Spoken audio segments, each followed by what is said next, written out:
है। कुरुक्षेत्र की रणभेरी।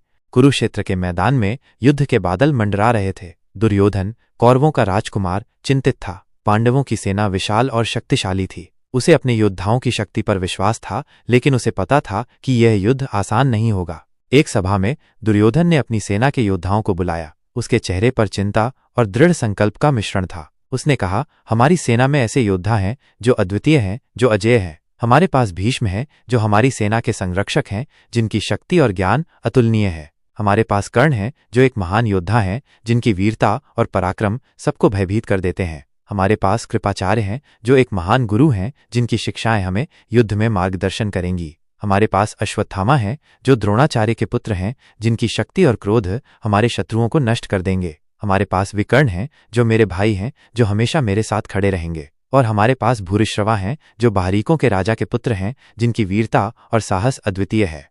योद्धाओं के चेहरों पर दृढ़ संकल्प और उत्साह था। वे जानते थे कि ये युद्ध उनके जीवन का सबसे बड़ा युद्ध होगा, और वे दुर्योधन के साथ खड़े रहने के लिए तैयार थे।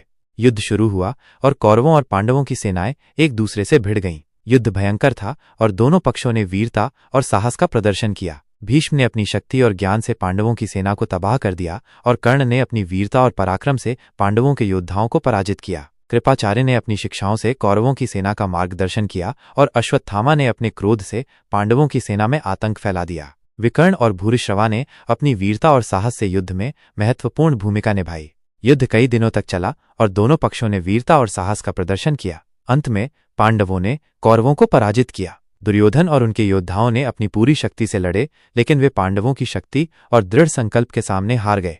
कुरुक्षेत्र के मैदान में युद्ध समाप्त हो गया था। योद्धाओं ने अपने प्राणों की आहुति दी थी और धरती खून से लथपथ थी। दुर्योधन और उनके योद्धाओं की वीरता और साहस की कहानियां आने वाली पीढ़ियों को प्रेरित करती रहेंगी।